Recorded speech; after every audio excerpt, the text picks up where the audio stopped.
That evening, the pot of chicken noodle soup sat on the stove until it went completely cold, and nobody came home. My name is Margaret Hayes. I'm 66 years old. 3 years after losing my husband, Robert, I moved in with my son David's family in their suburban Chicago home. Every morning, I was the first one up, making breakfast before my grandson Tyler headed to school. Every evening, I had dinner ready before my daughter-in-law Ashley got home from her marketing job. "Thanks, Mom," I kept waiting to hear. But those words came less and less often. It started with small things. The lunchbox I carefully packed getting tossed in the fridge unopened. The homemade cookies I baked for Tyler replaced with organic snack bars. "Mom, we don't really do it that way anymore," became Ashley's frequent refrain. Then one day, I found a note magneted to the refrigerator. Tyler's schedule: snack, baby carrots and hummus only. Screen time 30 minutes max. Homework check before any play. Soccer practice pickup 4:30 p.m. sharp. I felt like a hired nanny who'd just received her instructions. But I said nothing, because whenever I tried to speak up, David would say, "Mom, Ashley's stressed with work. Can't you just be a little more understanding? A little more, just a little more." I kept making myself smaller and smaller. Then came that Friday evening. I'd made Tyler's favorite chicken noodle soup. From scratch, the way Robert used to love it. I set the table for 3, ladled the soup into bowls, and waited. 6 o'clock passed, then 7, then 8. Finally, a text from David: "Mom, we're grabbing pizza." Tyler wanted Domino's. I stared at the soup. A film had formed over the surface. The steam had long since disappeared. I stood there in that kitchen, and something inside me just stopped breaking. It became solid instead. I'm invisible, I thought. I've become a ghost in this house. When they came home that night, I was sitting in the living room. Tyler ran over, "Grandma," but I couldn't find the energy to hug him back. Ashley kicked off her heels at the door. "Oh, Margaret, if you'd texted about the soup, I would have let you know earlier." I stood up slowly. Something rose in my chest. Not anger, not resentment, just clarity. Ashley. I hadn't used her first name in years. "I'm not your nanny. I'm Tyler's grandmother. I'm a member of this household. Margaret, I don't understand what. And would it kill you to say thank you? Just once?" Ashley's face froze. David rushed in. "Mom, what's going on?" Ashley's exhausted. "She doesn't mean you too, David. When's the last time you asked if I was okay? What I wanted? If this was working for me?" My son went quiet. For the first time in months, my voice wasn't shaking. "I'm moving out. Mom, you can't be serious. I need my own life back." That night, I packed. Not much: some clothes, Robert's picture, a drawing Tyler made me, my favorite coffee mug. My hands trembled. I was terrified, but I couldn't stop. At dawn, I left. David tried to stop me at the door, but I shook my head. "Mom, where will you even go? Don't worry. I survived before you were born. I'll survive now." The studio apartment was tiny. Robert's old friend Jim had helped me find it. 1 room, a kitchenette. Morning light through the window. It was mine. That first night, I couldn't sleep. I stared at the ceiling thinking, am I being selfish? Am I a terrible mother? But I also thought, this is my space. Nobody's watching. Nobody's judging. The next morning, Jim stopped by with coffee and donuts. "Marge, how'd you sleep?" "Jim, did I do the wrong thing?" "Wrong? You did the bravest thing." He handed me a community center flyer. "They've got pottery classes, iPhone lessons for seniors, and the art museum needs volunteer docents. You always had a good voice for that kind of thing." "Me? I couldn't possibly. Try it. It's your turn now, Marge." With shaking hands, I filled out the registration form.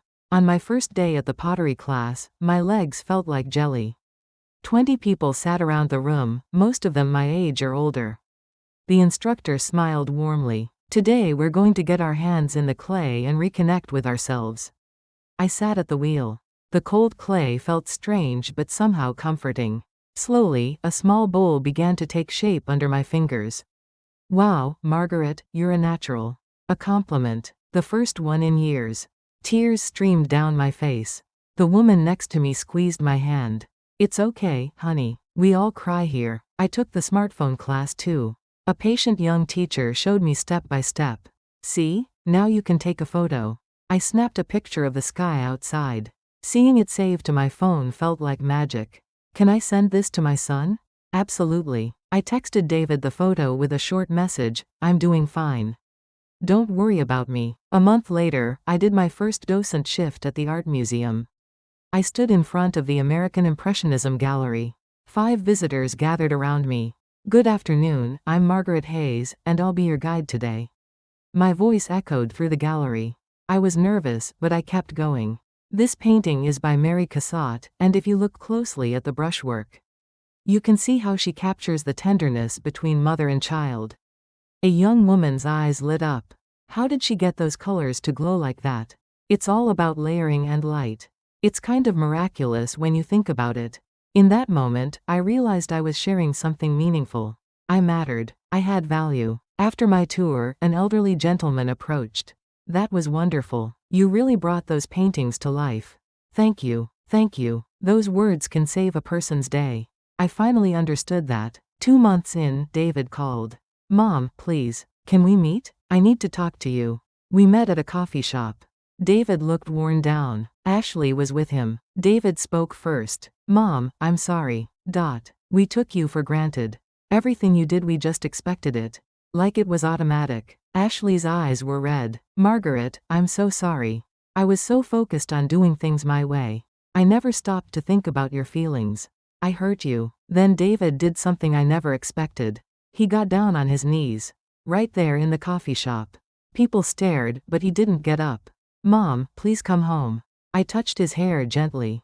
David, stand up. Mom, I'm okay now. I'm actually doing really well. Ashley wiped her tears. Tyler asks about you every single day. He cries looking at your picture. My heart cracked. But I knew the truth. If I went back, nothing would change. I'll come visit Tyler. Every Saturday. We'll have breakfast together. But I'm staying in my place. Your place is with us. No, my place is where I choose it to be. I'm learning how to be Margaret again. Not just David's mom. Not just Tyler's grandma. Me. David's voice broke. I get it now. We didn't see you as a person. Just as someone who took care of things. The fact that you understand that, that's enough. Now it's been 3 months. Every Saturday morning, I go to David's house. Tyler and I make pancakes together. We eat as a family. Then I go home to my apartment. Ashley asks me now, Margaret, what would you like to eat? David says, drive safe, Mom, when I leave. Last week, Tyler asked, Grandma, why don't you live with us? Because Grandma needs her own home too, sweetie. Can I come visit your place? Of course. Grandma will make you hot chocolate. Tyler hugged me tight. I love you, Grandma. In that moment, I understood respect comes from distance. Love grows stronger when we honor each other's space. These days, I'm happy. I wake up and do what I want. I see my friends at the community center. I give tours at the museum. At night, I drink tea from my own mug, in my own time. Am I lonely sometimes? Yes. But it's not the loneliness of invisibility. I know now I'm not someone's shadow. I'm Margaret Hayes, standing in my own light. Respect isn't a favor, it's the foundation of every relationship. Yesterday, Jim stopped by again. Marge, the museum wants you to lead the new modernism exhibit tour next month. Me? The main tour? People specifically request you now. I smiled. At 66, hearing that people want to hear from me, that's everything. Today, I sit by my window with morning coffee. My mug, my time, and I think, I'm living as myself now. And that's enough.